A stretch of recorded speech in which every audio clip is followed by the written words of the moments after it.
Welcome to Biogees, the place where biology becomes simple, exciting and fun. I am your guide on this journey of life science. We are starting with foundation of all living things, that is what? Cell. क्या आपको पता है हमारी body में कितने sales होते हैं? अगर नहीं पता है तो बता दूं, there are over 37 trillion cells in our body. But what is cell?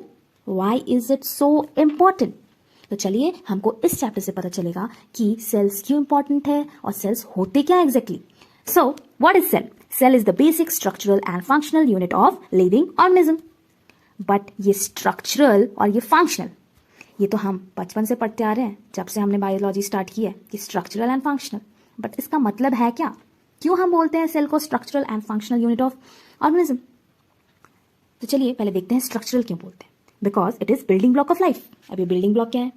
Cells are the smallest unit of life that make up all the living things, all the living organisms. क्या होता है? सेल, थोड़े थोड़े cell मिलकर ही तो एक body बनाते हैं. एक बॉडी फॉर्म ऐसी ही तो होती है, तभी तो मेकअप करते हैं, तभी तो बॉडी बनती है. छोटे छोटे टुकड़ों से ही तो बॉडी बन रही है, सेल से ही तो बॉडी बन रही है. इसीलिए इसको क्या बोल रहे हैं? Building block of life. और सेकेंडली हम देख रहे हैं ऑर्गेनाइजेशन. अब ये ऑर्गेनाइजेशन क्या है? It gives structure to the body. like in multicellular we can see that cell forms tissues. Cell क्या बनाते हैं? Cell forms tissue. फिर टिश्यूज से क्या बनता है? ऑर्गन्स. फिर ऑर्गन से क्या बनता है? आपका विशाल बॉडी, है ना. तो हम देख सकते हैं कि base of this organization are what? Cell, है ना. So in summary we can see that cells are the structural unit because they make up the physical structure of the organism, and are functional unit because they perform all the essential activity needed to perform life. Okay, इतना समझ गए? अब चलिए next देखते हैं. Okay, अब हम पढ़ते हैं prokaryotic cell and eukaryotic cells. अब ये क्या है? तो चलिए देखते हैं क्या है ये. All the living organism present on the earth can be classified into how many types? Of course, two types, that is non-cellular organism and cellular organism. अब ये non-cellular और cellular organism क्या है? Non-cellular भाई वो है that do not contain any cell in their body organization. Okay? वहीं cellular organism क्या है? That contain either one or many cell in their bodies. जैसे कि हम देख सकते हैं plants, animals, बैक्टीरिया भी आता है इसमें. वहीं non-cellular organism में कौन आता है? ये भाई साहब वायरसेस, जो कि कोई भी मेम्ब्रेन कंटेन नहीं करते हैं या कोई भी कैरेक्टरिस्टिक्स शो नहीं करते हैं जब तक वो किसी और के बॉडी में एंटर नहीं कर जाते. ठीक है, तो इसकी बात तो यही खत्म हो गई.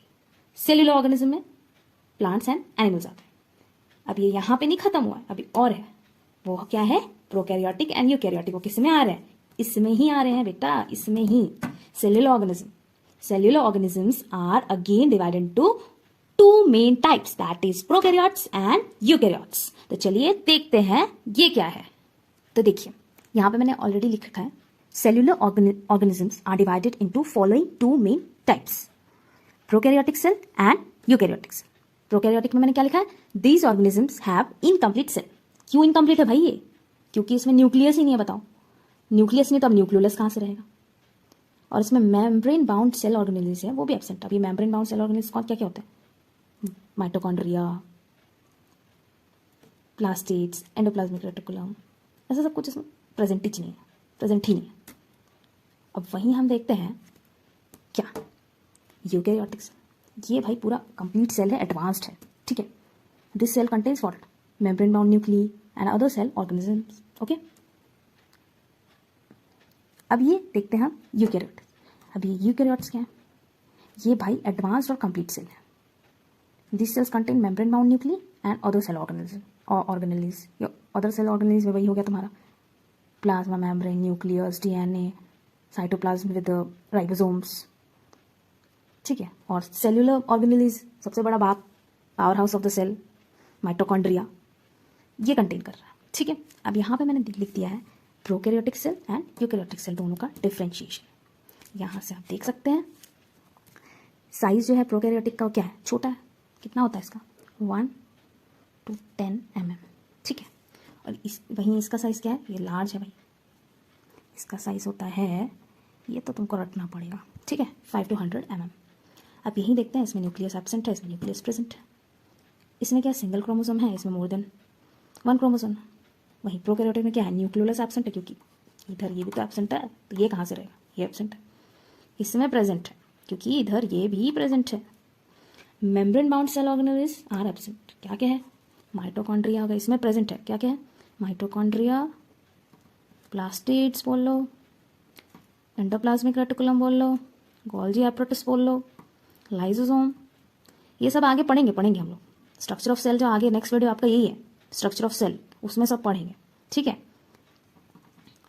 इसमें जो है सेल डिवीजन वो फिजन और बडिंग के थ्रू, और इसमें क्या होता है, इसमें माइटोटिक और मियोटिक सेल डिवीजन होता है, ये भी पढ़ेंगे हम। बाकी ये पहले लोअर क्लासेस में भी आपने पढ़ रखा होगा, बट कोई नहीं, हम रिपीट कर लेंगे। बाकी नेक्स्ट वीडियो में हम पढ़ने वाले हैं स्ट्रक्चर ऑफ सेल, तो थोड़ा देख कर आइए ताकि आपको और अच्छे से लेसन समझ में आए।